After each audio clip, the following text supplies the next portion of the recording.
Alhamdulillahi Rabbil Alamin. Wabihi nasta'in ala umuri dunya waddin. Assalatu wassalamu ala asrafil anbiya wal mursalin. Sayyidina Muhammadin wa ala alihi wa ashabihi ajmain amma ba'du. Yang kami hormati dan sama-sama kita cintai Bapak dan Ibu jamaah Masjid Al-Hidayah Bapeten dan juga Bapak dan Ibu yang kiranya telah meluangkan waktu di acara kajian online pada hari ini. Pertama-tama marilah kita panjatkan puji syukur kita kehadirat Allah Subhanahu wa taala yang mana di tengah masa pandemik ini kita masih tetap melakukan kajian Ramadan walaupun diselenggarakan secara online. Salawat serta salam tidak lupa kita curahkan kepada junjungan kita Nabi besar Muhammad Sallallahu Alaihi Wasallam beserta keluarga, para sahabat dan pengikutnya hingga akhir zaman. Seperti biasa, setiap tahun Masjid Al-Hidayah Bapeten melaksanakan kajian Ramadan dan pada tahun ini tahun kedua kita melaksanakan kajian secara online di hari ke-8 Ramadan pada hari ini. Tema yang akan diambil adalah spirit wasatiyah ataupun moderasi dalam ajaran puasa yang akan disampaikan oleh guru kita Kiai Haji Dr. Khairul Huda Bashir LC MSI yang mana keseharian beliau adalah berdinas dari Kementerian Agama Republik Indonesia. Mungkin untuk efisiensi waktu dan acara kita lanjut saja kepada kajian online pada hari ini. Kepada Bapak Ustadz Khairul Huda kami persilakan dengan hormat. Tafadhol Pak Ustadz.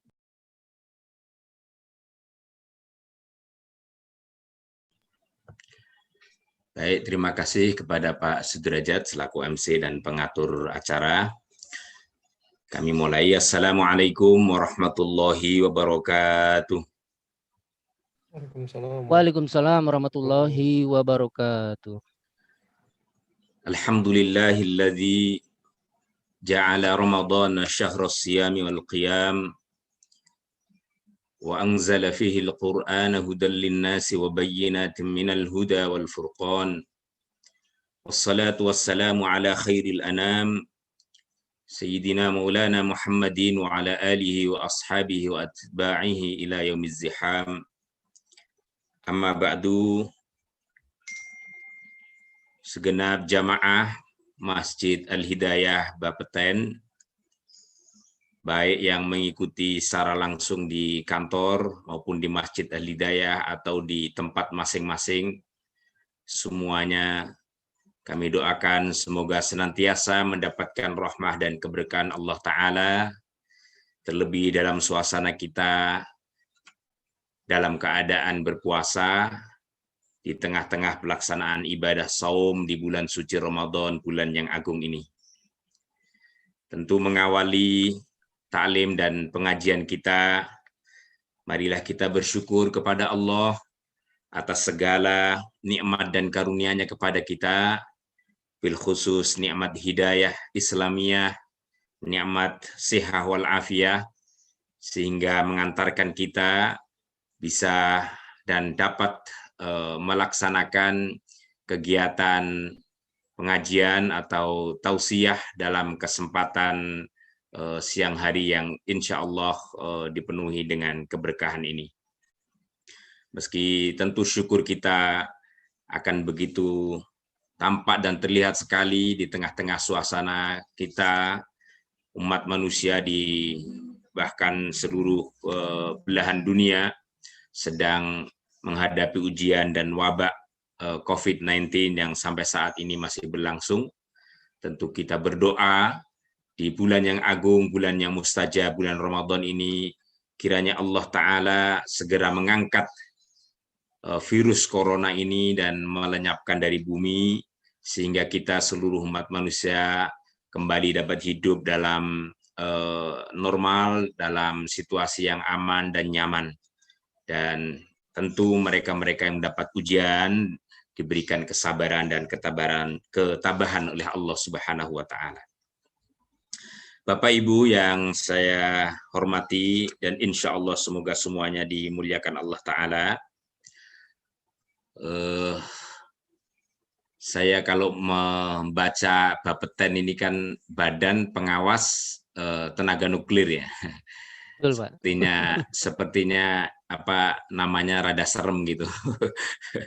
Sudah pengawas yang diawasin tenaga nuklir lagi. Jadi nggak boleh main-main ini. Mesti orang-orang hebat, orang-orang yang ahli persoalan-persoalan kimia dan ketenaga nukliran semua ini. Tapi alhamdulillah di tengah kesibukan, di tengah aktivitas kita bersyukur masih ada sisi-sisi lain yang kita berikan untuk menambah wawasan pengetahuan keislaman kita, mendalami akan segala hal seluk-beluk terkait dengan ilmu-ilmu keagamaan keislaman kita, sekaligus ini menjadi wahana penguatan iman dan takwa serta amal soleh kita semua. Semoga diterima oleh Allah Subhanahu wa Ta'ala.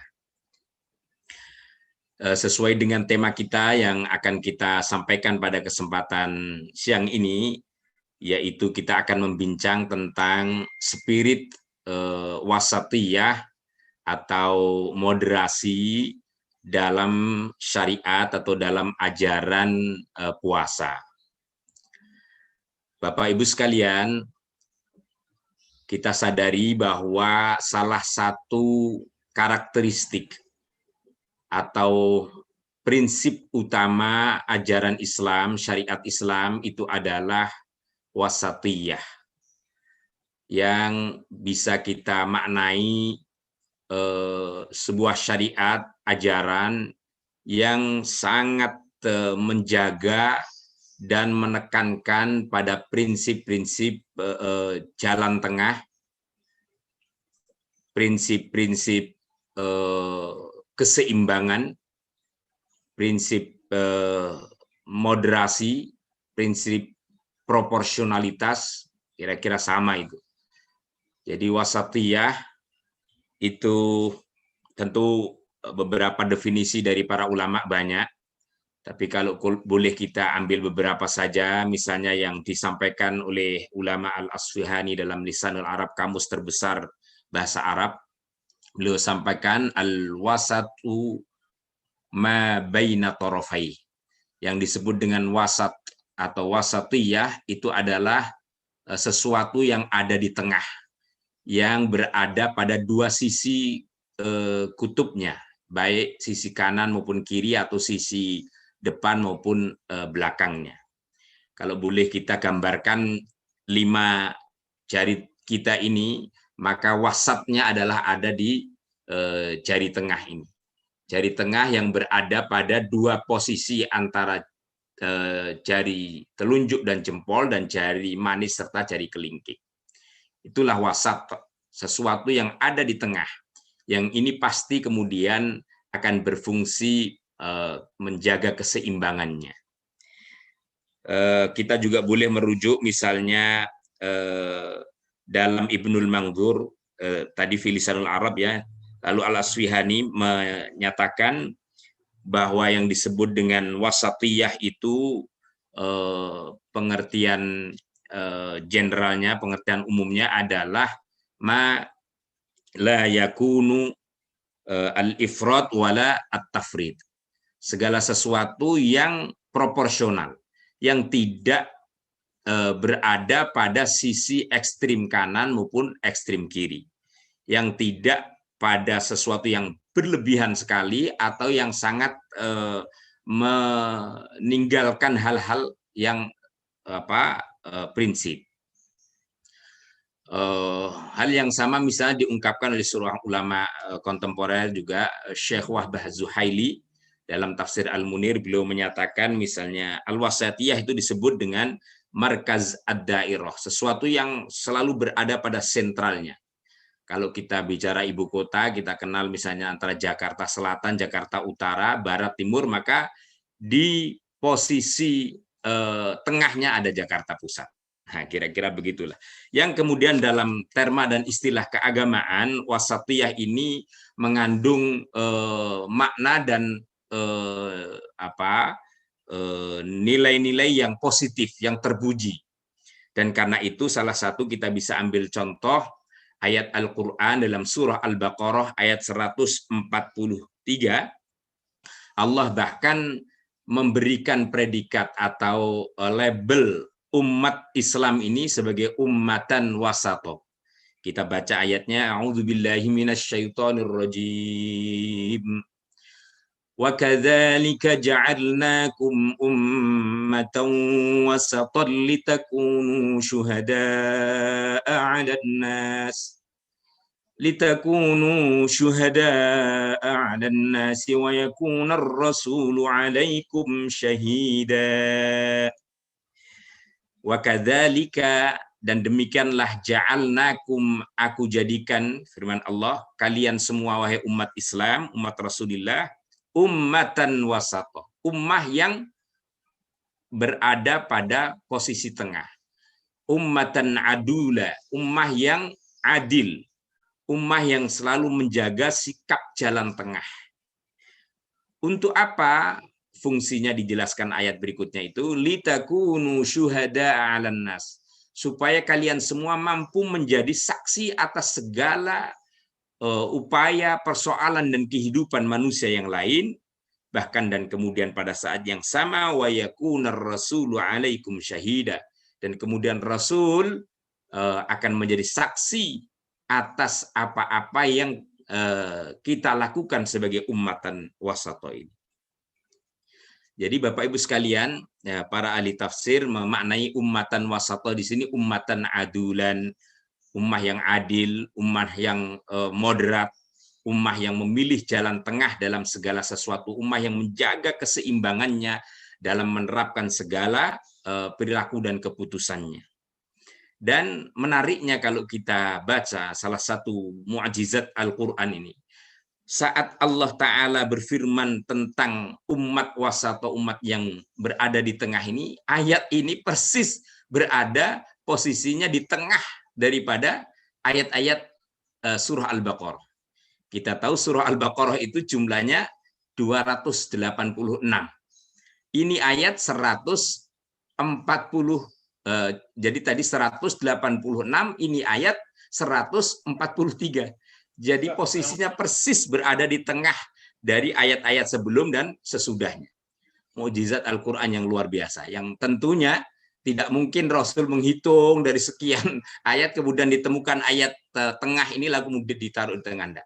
Tapi itulah mukjizat Al-Quran yang menunjukkan betapa penjelasan ayat wasatiyah ini biiznillah wa biilmillah ternyata posisinya pun memberikan makna yang sama, yaitu persis berada di tengah dari sekian ratus ayat yang ada di dalam surah Al-Baqarah sebagai surah terpanjang daripada surah-surah dalam Al-Quran. Nah, Bapak Ibu sekalian, konsepsi dan ajaran menjaga keseimbangan, menjaga sikap tengah, proporsionalitas dan moderasi ini sesungguhnya terimplementasi dari sekian banyak ajaran-ajaran Islam. Baik itu yang terkait dengan akidahnya, syariahnya, maupun muamalah atau akhlaknya. Kalau kita kaji secara detail dan dalam, mungkin ini tentu sangat mendalam sekali ya, Bapak Ibu sekalian. Mohon maaf ini ada gangguan sedikit ini.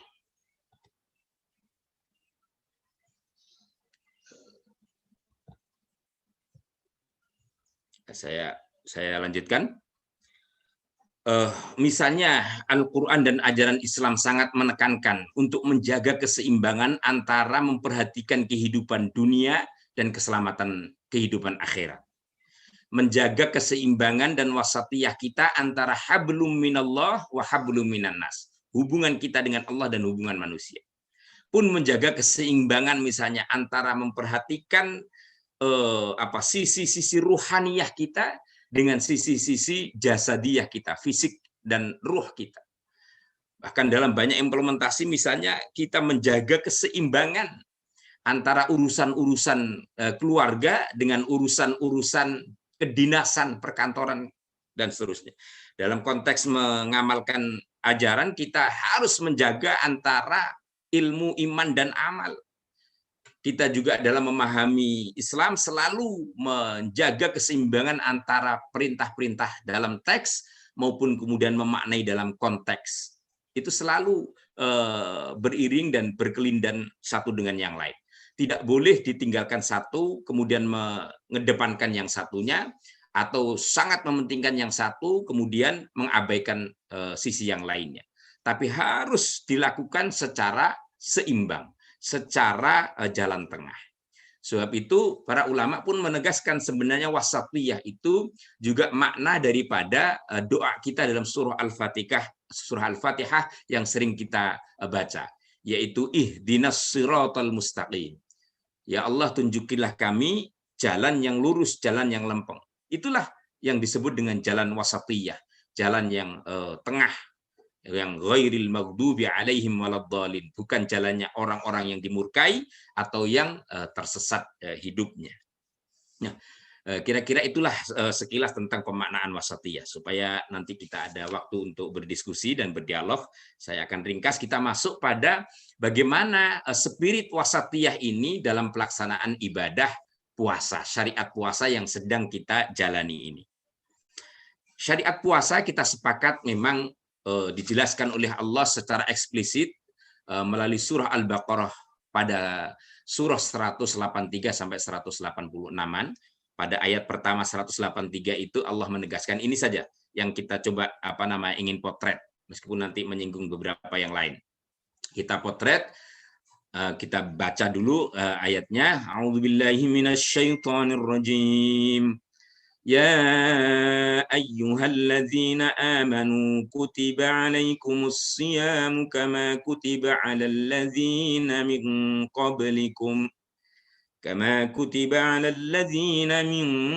قبلكم لعلكم تتقون. Mari Bapak Ibu coba kita maknai ayat 183 ini secara sederhana, sesuai dengan konteks dan tema kita. Kalau kita mau bagi pada ayat ini, setidaknya ada 3 hal yang dibicarakan oleh Allah. Yaitu yang pertama, ya ayyuhalladzina amanu, memanggil hamba-hambanya yang beriman. Jadi ini mengikutkan, menyertakan orang-orang mukmin. Jadi iman. Kemudian ayat berikutnya, kutiba alaikumusyamu kama kutiba alal ladzina min qablikum. Ini berbicara tentang syariatnya, berbicara tentang ajarannya. Apa? Yaitu puasa. Nah, kemudian pada ayat yang terakhir disampaikan la'allakum tattaqun. Ghoyahnya, tujuannya apa dari syariat dan ajaran puasa itu? Allah terangkan pada ayat terakhir, yaitu supaya kita menjadi orang-orang yang muttaqin. Jadi ada iman, ada puasa, ada takwa. 1 atau 3 hal yang serangkai yang tidak bisa dipisahkan. Coba sekarang kita memotret dari sisi ya ayyuhalladzina amanuna dulu. Kenapa dan di mana wasatiyahnya? Kita tahu orang-orang mukmin itu adalah orang-orang yang mengesahkan Allah Ta'ala. Sehingga secara teologis, secara paham keimanannya, sebenarnya mukmin atau iman itu adalah 2 sisi di antara kutub ekstrim, antara paham kemusyrikan atau yang sisi lain adalah ideologi kekafiran. Nah, di tengah-tengahnya ada keimanan. Kalau disebut orangnya ya mukmin, lalu pada sisi lain ada musyrik, pada sisi lain ada kafir. Dalam teologi yang kita biasa kenal ada politisme, ada ateisme. Politisme orang yang percaya adanya Tuhan tapi menyekutukan Tuhan dengan banyak keyakinan, dengan banyak Tuhan-Tuhan yang kemudian dipercaya dengan beragam macamnya. Ada sisi lain praktek teologi orang ateisme. Orang yang sama sekali tidak mengakui akan eksistensi Tuhan. Tidak beragama dan seterusnya. Nah, di antara 2 kutub ekstrim inilah kemudian Islam datang dengan membawa risalah tauhid yang kalau kita baca dalam surah Al-Ikhlas jelas sekali. Qul huwallahu ahad, Allahus samad, lam yalid wa lam yulad, ila akhiril ayat. Yang pada intinya ajaran Islam ini sangat menekankan teologi wasatiyah berupa keimanan mentauhidkan Tuhan, mentauhidkan Allah Ta'ala. Karena sungguhnya Allah lah yang Maha Tunggal, Allah yang Maha Esa, Allah lah yang Maha Kuasa atas segala apa yang ada di alam jagat raya ini. Tidak boleh mensekutukannya, dan pada saat yang sama juga memang haram melakukan kekafiran atau kekufuran terhadap Allah Ta'ala. Maka yang dipanggil ibadah puasa ini hanya orang-orang beriman. Orang musyrik, orang kafir tidak dihiraukan sama Allah. Seakan tidak diperhitungkan menjadi hamba-hambanya. Karena sudah dianggap di luar barisan hamba-hamba Allah yang sewajarnya, yang semestinya. Itulah karenanya kita memahami alladzina amanu itu adalah konsep ketauhidan yang itu menjaga wasatiyah antara praktek kekufuran pada sisi lain dan praktek kemusyrikan pada sisi yang sebelah. Kemudian kita lihat kutiba alaikumusiyam kama kutiba alal ladzina min qablikum. Syariatnya adalah ibadah siam. Dan persis juga pada ayat ini dijelaskan oleh Allah, kama kutiba alal ladzina min qablikum. Seakan Allah memberikan isyarat pelajaran puasa ini meskipun menjadi syariat yang diwajibkan oleh umat Islam, tapi saya kasih info kira-kira menurut firman Allah, ini juga syariat yang sudah dilakukan oleh umat-umat sebelum kalian. Jadi seakan Islam itu mengakui pada syariat-syariat terdahulu, apalagi pada agama-agama samawi yang sesungguhnya sumbernya adalah sama, yaitu dari Allah. Dan kemudian rasul-rasulnya juga yang diutus Allah, sepanjang tidak mengalami penyimpangan. Jadi syariat-syariat terdahulu itu diakui oleh Allah dalam banyak hal, meskipun ada kemudian syariat-syariat yang kemudian tidak diberlakukan pada syariat Islam. Termasuk salah satunya syariat puasa ini, ajaran puasa ini sudah pernah berlaku di zamannya Nabiullah Daud, di zamannya Nabiullah Ibrahim, Nabiullah Musa, Nabi Isa, dan seterusnya, dan seterusnya. Ada syariat puasa ini. Nah, yang kemudian menarik berikutnya, konsepsi wasatiyah ini dalam ibadah puasa. Subhanallah, kalau kita lihat keseimbangan ibadah puasa itu begitu luar biasa. Kita tahu sebenarnya ibadah puasa itu kan maknanya al-imsak, menahan diri. Menahan itu bukan berarti menghilangkan, bukan berarti meniadakan sama sekali, tidak. Karena secara fitrah manusia itu memang dibekali nafsu oleh Allah. Dan itu tidak mungkin hilang. Tetapi di sisi lain selain ada nafsu, ada akal pikiran, ada pula wahyu yang membimbing nafsu manusia ini. Kalau boleh kita ibaratkan, kalau kita mengendarai mobil atau motor gitu, kira-kira dia berfungsi sebagai rem, al-imsak puasa ini. Kapan dia harus jalan, kapan berhenti sama sekali, kapan dia berhenti pada saat-saat tertentu. Maka esensi dari ibadah siam itu adalah mengendalikan diri, mengatur, mengelola hawa nafsu dan kemauan manusia, bukan menghilangkan. Karena kalau nafsu hilang, itu nanti jadi malaikat manusia ini. Dan itu tidak mungkin. Begitu pula kalau nafsu ini diliarkan, diumbar, dia akan mengarah kepada syaitan.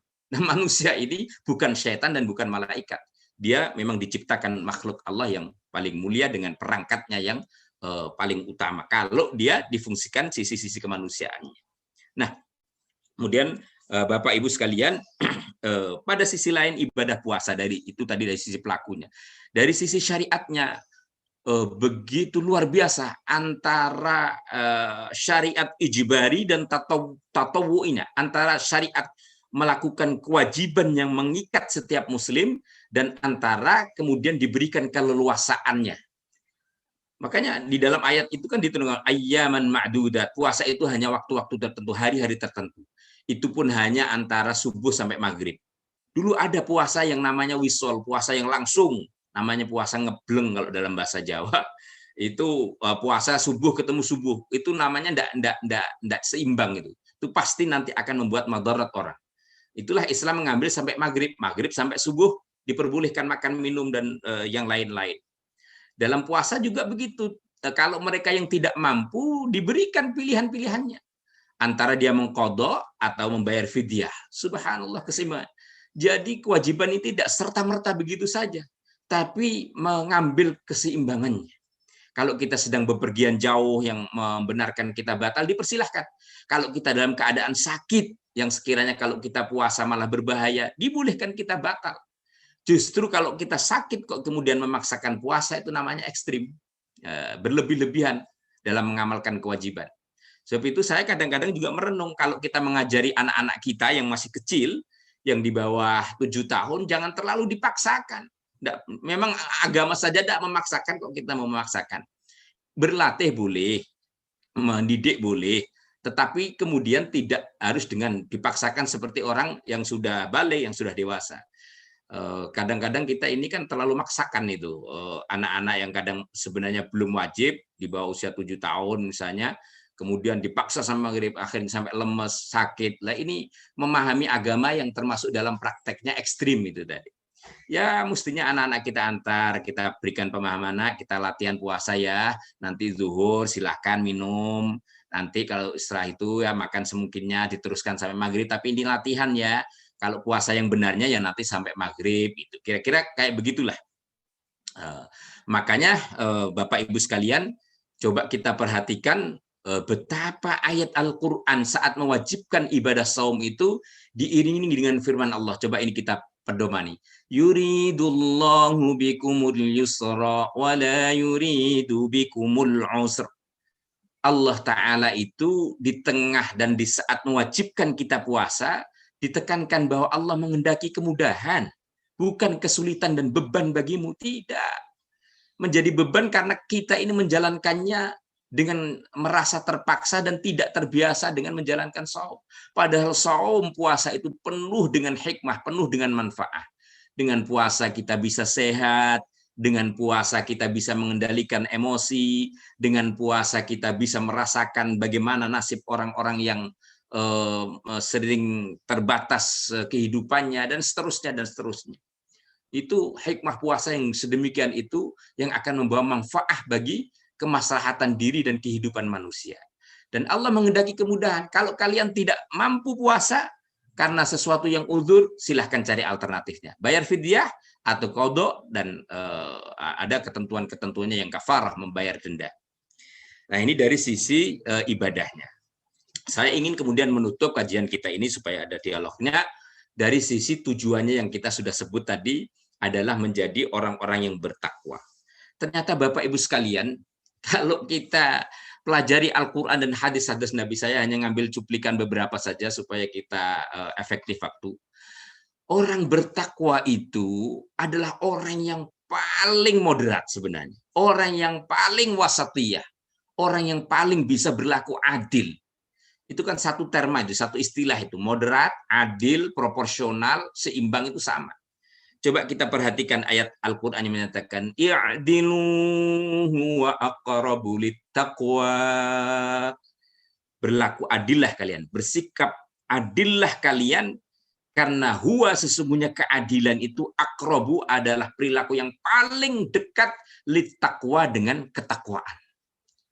Jadi orang takwa itu sebenarnya adalah orang yang memang paling mampu dan paling bisa bersikap adil. Begitu sebaliknya orang yang paling banyak perilaku zalim, perilaku kebalikan daripada adil, pasti dia jauh dari sifat dan watak orang-orang bertakwa. Karena apa? Itulah ayat Al-Quran. Coba kita baca sedikit. Salah satu sifat dan watak ciri khas orang yang bertakwa yang dijelaskan oleh Allah, kita bisa ambil surah Al-Baqarah ayat 1-5, dan kita bisa ambil juga surah Ali Imran ayat 133 sampai 136. Ini menjelaskan tentang, pertama surah Al-Baqarah tadi tentang watak sifat orang bertakwa secara akidah, secara teologis. Coba, kan kita sering membaca itu surah Al-Baqarah yang awal. Dinyatakan Alif Lam Mim dzalikal kitabu la raiba fihi hudal lil muttaqin. Kitab Al-Qur'an ini menjadi petunjuk orang yang bertakwa. Siapa orang bertakwa? Secara akidah, secara teologi adalah orang yang disebutkan ayat berikutnya, alladzina yu'minuna bil ghaibi wa yuqimunas salata wa mimma razaqnahum yunfiqun. Yaitu orang yang menjaga antara keimanan kepada Allah, yu'minuna bil ghaibi, iman kepada hal yang gaib, dan kemudian diekspresikan dalam bentuk pengabdian dan ibadah sholat, lalu pada saat yang sama wa mimma razaqnahum yunfiqun pun juga diekspresikan dengan amaliyah sosialnya. Jadi antara iman dengan amal soleh itu memang harus nyatu. Nggak bisa dipisah, itulah orang muttaqin. Ayat berikutnya juga sama menjelaskannya. Walladzina yu'minuna bima unzila ilaika wa ma unzila min qablik wa bil akhirati hum yuqinun. Orang muttaqin itu orang yang selain beriman kepada kitab Al-Qur'an, dia juga beriman pada kitab-kitab dahulu yang telah diturunkan pada rasul-rasul sebelum Nabi Muhammad sallallahu alaihi wasallam. Yang kita kenal misalnya Suhuf Ibrahim, kitab Zabur, Taurat, Injil, yang itu sesungguhnya membawa syariat Islamiyah dan ketauhidan sebagaimana yang dibawa oleh Nabi Shallallahu Alaihi Wasallam. Nah, kita menyimpulkan dan mengakhiri kajian kita dengan surah Ali Imran ayat yang menjelaskan tentang sifat orang muttaqin dari sisi akhlak, dari sisi muamalah. Di situ dinyatakan wasari'u ila maghfiratin min rabbikum wa jannah jannatin arduha as-samawati wal ardu iddat lil muttaqin. Bersegeralah kalian untuk mendapati maghfirah, ampunan Allah, dan surga Allah Ta'ala, yang surga itu luasnya seperti bumi dan langit. Uiddat lil muttaqin, yang disediakan orang-orang bertakwa. Siapa orang takwa? Ciri khas muamalahnya, akhlaknya yang disampaikan dalam Al-Qur'an adalah alladzina yunfiquna fis sarra'i wad dharra. Orang yang mau berderma kebaikan di jalan Allah, baik dalam situasi lapang maupun dalam keadaan sempit. Menjaga keseimbangannya. Tidak hanya satu saat, hanya pas waktu katakanlah punya rezeki saja berlaku baik. Tapi setelah kemudian bokek misalnya, kemudian dia sama sekali lupa dengan amal solehnya. Nah, ini enggak menjaga keseimbangan. Lalu berikutnya wal kadhiminal ghaidha, orang bertakwa, orang bisa menahan emosinya, menahan amarahnya. Orang punya emosi sesuatu yang manusiawi, sesuatu yang fitri. Tapi yang dikehendaki oleh Al-Qur'an, dia tidak kemudian emosi itu meluap-luap, meletup-letup untuk sesuatu yang destruktif, untuk sesuatu yang merusak. Tetapi emosinya digunakan kepada sesuatu yang memang benar dan dikendalikan dengan baik. Maka diberikan ayat berikutnya wal afina aninna, secara hubungan kemanusiaan. Sebagai manusia, orang muttaqin pasti ada salah, pasti ada khilaf, pasti ada dosa, baik kepada Allah maupun kepada sesama anak Adam. Sebab itu orang muttaqin bukan berarti yang nggak punya salah, bukan berarti yang nggak punya khilaf, tapi orang yang kemudian bersegera meminta maaf dan memberi maaf atas segala salah dan khilaf. Kalau memang kita salah khilaf kepada Allah, ya kita mohon ampun kepada Allah. Kemudian kalau kita salah dengan sama umat manusia, ya tentu kita selesaikan hak-hak adami kita dengan sesama manusia dengan saling memberi maaf, wal afina aninnas, memberi maaf atas salah dan khilaf kepada yang lain. Bapak Ibu sekalian, inilah keseimbangan ajaran Islam, proporsionalitas syariat Islam yang diajarkan dalam pelaksanaan ibadah saum, baik bagi pelakunya, bagi syariatnya, sampai kepada tujuan ibadah saum itu. Karena itu saya ingin memberikan satu kesimpulan, marilah kita umat Islam ini benar-benar kembali kepada esensi ajaran Islam yang kita fahami. Seluruh syariat ini melatih diri kita, termasuk puasa ini, membimbing kita semua untuk bisa menjadi orang yang wasatiyah, orang yang moderat, orang yang proporsional, orang yang adil dalam berperilaku, baik bertutur ucap, bertindak laku, maupun berpola pikir, dan seterusnya dalam segala aspek kehidupan kita. Sehingga kita tidak terjebak pada ekstremitas atau sikap berlebih-lebihan pada sesuatu, baik yang kepada kebaikan maupun kepada apalagi kesalahan atau kemungkaran. Saya kira ini apa yang bisa kami sampaikan dalam sesi pengantar, tapi sudah agak cukup panjang. Kalau misalnya ada sesi tanya jawab, kami persilahkan. Hadanallahu wa iyana jami'an wal afu minkum. Wassalamualaikum warahmatullahi wabarakatuh. Waalaikumsalam warahmatullahi wabarakatuh. Terima kasih kami sampaikan kepada Bapak Ustadz Dr. Khairul Huda yang mana telah menyampaikan materi kajian online pada hari ini terkait dengan spirit wasatiyah ataupun moderasi dalam ajaran puasa. di mana tadi ada beberapa kesimpulan yang sudah kami catat, yaitu wasatiyah itu sesuatu yang ada di tengah. Kalau kita ilustrasikan adalah jari tengah di antara kelima jari ya Pak Ustadz ya. Kemudian Ya, ya. bagaimana umat Islam itu harus merupakan umatan yang wasat, berada pada posisi yang adil, tidak ekstrim ke kanan ataupun ke kiri. Dan terakhir yang tidak bisa dipisahkan yaitu antara orang bertakwa dan orang yang ketika mau berderma di kala lapang ataupun sempit, dan juga orang yang bertakwa merupakan orang yang paling wasat ataupun moderat. Baik Bapak dan Ibu yang kami hormati, ini ada beberapa pertanyaan yang kita akan bahas dalam sesi diskusi mungkin sekitar 20 menit ataupun 15 menit ya. Karena saat ini waktu 13.06, sekitar 20 menit ya mungkin ya. Ada pertanyaan mungkin terlebih dahulu dari Pak Bambang Setiabudi melalui fitur chatroom. Berlebih-lebihan dalam beragama, contohnya seperti apa misalnya Pak Ustadz? Monggo silakan Pak Ustadz, tafadhol. Ya, baik. Pertanyaan bagus dan menyasar sekali. Dari siapa tadi, Pak Sudrajat? Pak Budi? Pak Bambang, Pak Pak Bambang Bambang. Setiabudi Ya. merupakan ketua DKM Masjid nih, Pak Ustadz. Alhamdulillah Pak Bambang Setiabudi. Tentu contoh-contohnya bisa beragam. Tapi sebelumnya saya kasih penjelasan bahwa sesungguhnya agama atau dalam konteks ini Islam itu udah secara substansinya, secara syariah, secara akidah, akhlaknya itu adalah agama wasatiyah. Jadi agama itu memang sudah moderat. Beda dengan beragamanya. Umat yang mengamalkan ajaran agama itu namanya beragama, itu bisa jadi terjebak pada ekstremitas. Karena memang keterbatasan kita. Jadi dalam konteks ini yang kita moderasi itu perilaku beragamanya, bukan agamanya. Kalau agama sudah dari sononya memang sudah moderat dan memang sudah menjadi sunatullahnya, dinullah ini selalu moderat, selalu wasatiyah. Hanya kadang kemudian ekspresi perilaku para pemeluk agama dalam menerjemahkan dan mempraktekkan agama itu kalau tidak tepat pemahamannya, maka bisa terjebak pada sikap yang berlawanan dengan moderat, yaitu sikap zulm atau sikap ekstrim, baik yang ke kanan maupun yang ke kiri.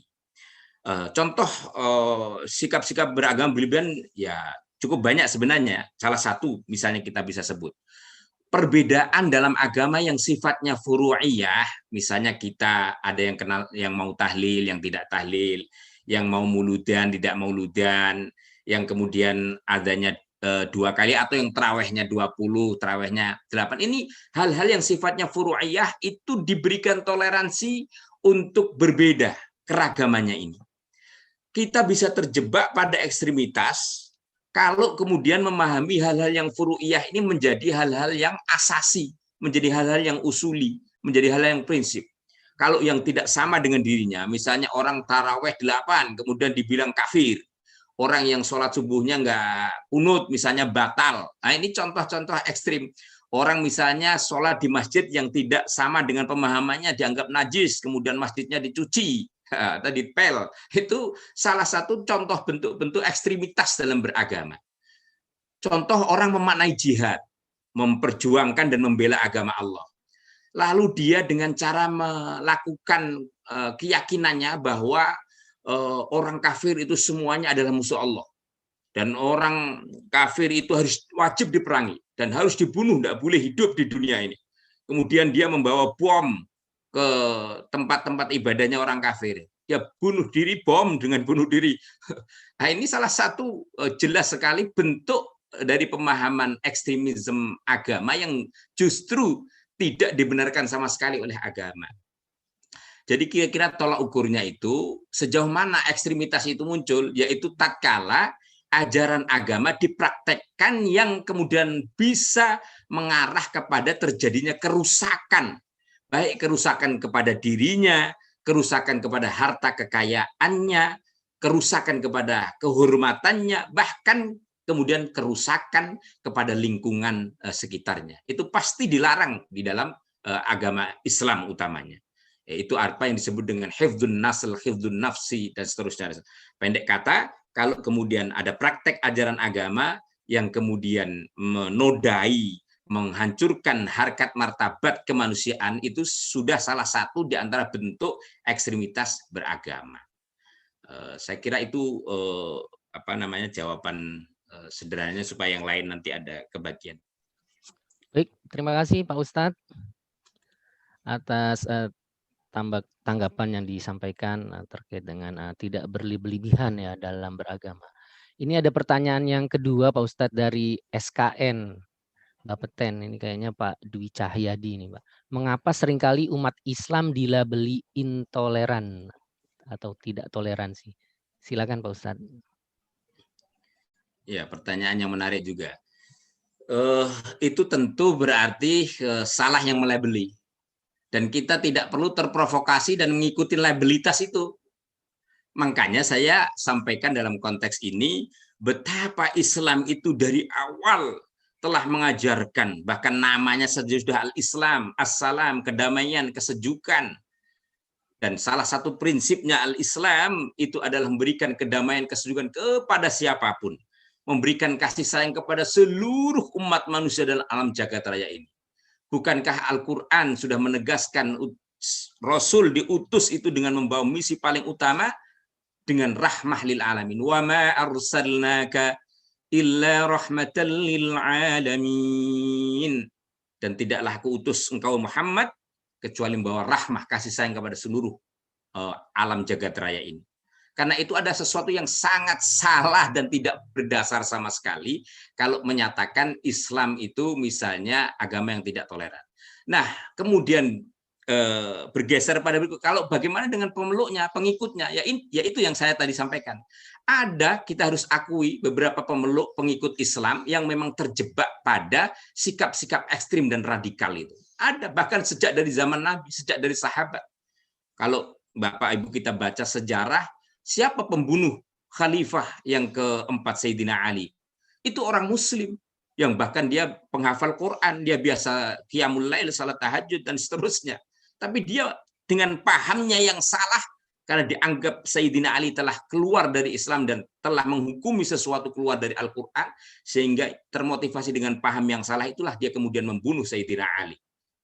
Nah, dalam praktek pelaku yang kemudian ekstrim kayak gini, tentu tidak kemudian dilabelkan kepada syariat Islam. Dan Bapak Ibu sekalian, perlu kita tegaskan juga bahwa sesungguhnya ekstremitas radikalisme itu terjadi di semua komunitas masyarakat dan agama apapun bisa saja terjadi. Bukan soal karena agamanya, tapi karena kesalahpahaman atau paham yang salah dalam hal memahami dan mempraktekkan agamanya. Di Kristen banyak sekali, di Buddha, di Hindu banyak sekali. Kita ingat peristiwa kemarin barusan saja di Perancis yang menghina-hina. Kemudian di Australia yang menembakin orang-orang sholat di masjid. Kemudian di Rohingya, suku Islam yang dibantai habis, diusir dan seterusnya. Belum lagi di Kashmir, masyarakat Hindu yang tidak suka dengan Islam banyak. Itu praktek-praktek ekstremitas yang mungkin bisa jadi berkelindannya antara membawa label agama dengan persoalan-persoalan kesenjangan, baik kesenjangan keadilannya, kesenjangan kemanusiaannya dan seterusnya. Jadi tadi ingin saya sampaikan kepada penanya, siapa tadi Pak Derajat? Mohon maaf. Pak SKN itu kan, tapi Pak Dwi Cahyadi itu seperti Pak Dwi Cahyadi. Pak Dwi. Kita justru ingin menegaskan bahwa nggak usah kemudian kita terprovokasi dengan labelitas yang disengaja diciptakan oleh orang-orang yang tidak suka dengan Islam. Bahkan kemudian sebaliknya kita tunjukkan bahwa Islam melalui umatnya ini adalah agama yang dinur rahmah, agama yang bawa kasih sayang, agama yang sangat menjaga keadilan, dan pada saat yang sama agama yang sangat menekankan toleransi dan penghargaan kepada keragaman dan perbedaan. Satu hal yang saya ingin tekankan, orang menghargai keragaman, orang menghormati perbedaan itu berbeda dengan mengakui perbedaannya dengan yang lain. Contoh, mohon maaf, saya seorang Muslim misalnya, menghargai dengan keyakinan orang Kristen, orang Nasrani atau agama-agama lain, bukan berarti menghargai itu meyakini, mengimani akan keyakinannya, sebatas menghargai sebagai sesama umat manusia dan dalam keragaman. Tidak berarti kemudian kalau kita itu berbeda, lalu kemudian kita saling bermusuhan, saling menegasikan, saling menghantam satu dengan yang lain. Inilah yang kemudian akhirnya kita kebawa kepada ekstremitas itu. Jadi sekali lagi, menghargai bukan berarti dimaknai mengakui keyakinan orang tertentu. Dan kita bisa hidup berdampingan dalam keberagaman, dalam perbedaan. Bahkan sebaliknya, kita pun bisa hidup berantem dalam satu keyakinan. Afghanistan contohnya, orang Islam semua, tapi satu sama lain saling bom, saling membunuh, dan seterusnya.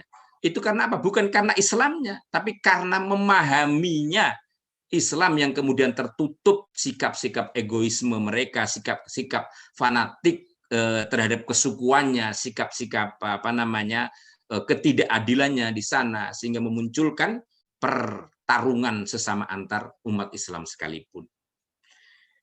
Gitu Pak Derajat. Baik, terima kasih Pak Ustadz. Itu poin pentingnya itu bagaimana kita menunjukkan Islam itu merupakan dinur rahmah ya, agama yang Betul. penuh dengan kasih sayang. Dan juga ini menyambung tadi pemahaman agama ini terkait tadi yang Bapak Dr. Khairul Huda sampaikan juga, ini masih terkait, ini ada pertanyaan dengan Pak Dadi, Dr. Dadi Setiawan. Berarti ini terkait dengan pemahaman agama yang masih sedikit ya Pak Ustadz. Bagaimana cara agar kaum muslimin bisa memahami Islam secara menyeluruh? Apakah perlu setiap muslim sekolah di sekolah yang berbasis agama? Demikian mungkin. Ini terkait pemahaman agama ya yang masih. Silakan Pak Ustadz. Iya Pak Derajat, bagus-bagus ini penanggap maupun penanyanya ini, substantif sekali. Betul sekali, saya sepandangan. Bagaimana kita menghindari ekstremitas? Itu kata kuncinya adalah dengan ilmu pengetahuan keislaman yang benar. Pahamilah, pelajarilah Islam dengan cara yang benar, dari sumber yang benar, dari orang yang benar.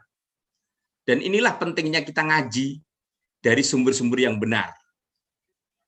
Dan itu bisa dilihat. Mohon maaf kalau kita misalnya ngaji dari Google saja, ngaji dari kitab-kitab terjemah saja, yang kita nggak paham lalu kita praktekkan dan semangat keagamaan kita tanpa diimbangi dengan keilmuan, itu bisa terjebak pada paham dan praktek pemahaman yang salah. Itulah karenanya pentingnya kita mengaji secara benar. Ngaji secara benar itu gimana sih maksudnya? Sumbernya benar, kitab-kitabnya benar. Kitab-kitab benar ya tanya kepada ulama yang benar.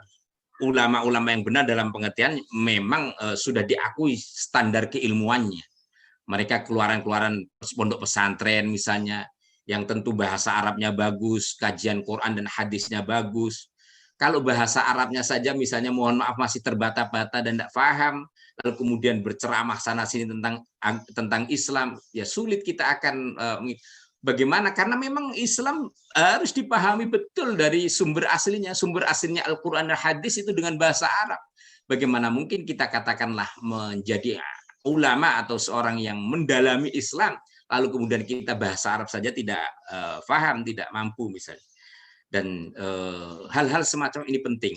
Pendek kata, Bapak Ibu sekalian, Islam ini tentu demikian luasnya, dengan beragam praktek pemahamannya, tapi harus juga dipahami pada sisi-sisi lain memang ada ajaran-ajaran Islam yang bersifat usuli, yang bersifat prinsip pokok, dan ini memang tidak boleh kemudian kita tawar-menawar, yang sifatnya tidak boleh diganggu-gugat. Misalnya kita berkeyakinan bahwa rukun Islam 5, itu pasti nggak ada perbedaan. Kita berkeyakinan bahwa sholat itu menghadap kiblat, ya nggak ada lagi sholat kalau nggak menghadap kiblat. Kalau sudah kita berkeyakinan penuh bahwa Nabi Muhammad itu adalah akhirul anbiya wal mursalin, nabi yang terakhir. Kalau kemudian ada orang ngaku-ngaku nabi, seperti yang belakangan terjadi, siapa itu Joseph itu ya jelas-jelas menciderai dan melukai syariat Islam, dan harus kita lawan dalam konteks kebaikan, kebenaran, tentu dengan cara-cara yang benar, dalam koridor hukum kalau kita negara hukum dan seterusnya. Jadi saya sepandangan betul bagaimana kita menjadi muslim yang wasati, yang moderat, yang mengambil jalan tengah. Salah satu kata kunci yang penting adalah tentu tidak berhenti untuk belajar tentang Islam. Dan janganlah mudah kita menyalahkan orang sementara kita belum pahami persis duduk masalahnya. Sementara kita belum tahu persis pengetahuannya. Itu Al-Quran melarangnya. Wala taqfu ma laysa laka bihi ilm. Dan janganlah engkau terperosok atau jatuh pada sesuatu keputusan yang kalian tidak punya pengetahuan terhadapnya. Harus pelajari dulu, dilihat dulu, di cross check dulu. Jangan langsung mohon maaf kalau dengan WA main share saja. Ini benar apa enggak? Ini fitnah apa enggak? Ini kira-kira provokasi apa enggak? Yang kayak gini-gini yang harus selain cerdas ya kita selektif. Selain kritis kita harus selektif dalam hal menerima, mengelola maupun menyalurkan berbagai informasi maupun pengetahuan. Baik. Jadi itu yang bisa saya tambahkan. Baik, terima kasih Pak Ustadz Dr. Khairul Huda. Mungkin mengingat waktu ya saat ini 13.21, ini ada pertanyaan yang saya kira ini pertanyaan terakhir aja ya dari Ibu Susiana. Ya, ya. Nah, pertanyaan terakhir Pak Ustadz, mungkin tadi juga Terakhir terkait untuk dengan kesempatan kali ini ya. ya betul di kajian online tahun ini ya. Pak Ustadz, bagaimana cara menyikapi perbedaan khilafiyah dan kadang-kadang orang yang belajar agama tersebut merasa paling benar ataupun kurang menghargai perbedaan pendapat pemahaman tersebut. Ini terkait dengan orang yang belajar agama terus merasa paling benar ya. Dan juga bagaimana menyikapi perbedaan khilafiyah. Silakan Pak Ustadz. Ya, saya ingin kepada pokok persoalan ditanya. Yang pertama dulu menyikapi persoalan khilafiyah. Di Islam itu persoalan khilafiyah atau biasa juga disebut dengan ijtihadiyah atau biasa disebut dengan furu'iyah sama itu. Khilafiyah, furu'iyah, ijtihadiyah itu sama. Di mana persoalan-persoalan furu'iyah ini memang ciri khasnya adalah terjadi keragaman pandangan di antara ulama. Itu sesuatu yang fitri, sesuatu yang memang alami dan sunnatullah terjadi. Tidak boleh dihindari dan tidak mungkin terhindarkan. Dan itulah kehendak Allah. Karena Allah menciptakan manusia ini beragam pikiran, beragam akal, kemampuan akal, dan beragam budaya dan praktek. Termasuk dalam hal sisi-sisi ajaran agama. Maka itu kalau kita pahami, misalnya dalam hal fikih saja, kita kenal paling tidak ada 4 mazhab yang diikuti oleh umat Islam di dunia ini. Dan itu diakui oleh umat Islam boleh mengikuti salah satunya. Ada mazhab Syafi'i, mazhab Hambali, mazhab Hanafi, mazhab Maliki misalnya. Itu dimungkinkan. Dan selain itu sebenarnya ada banyak mazhab, cuma ini yang mazhab-mazhab besarnya.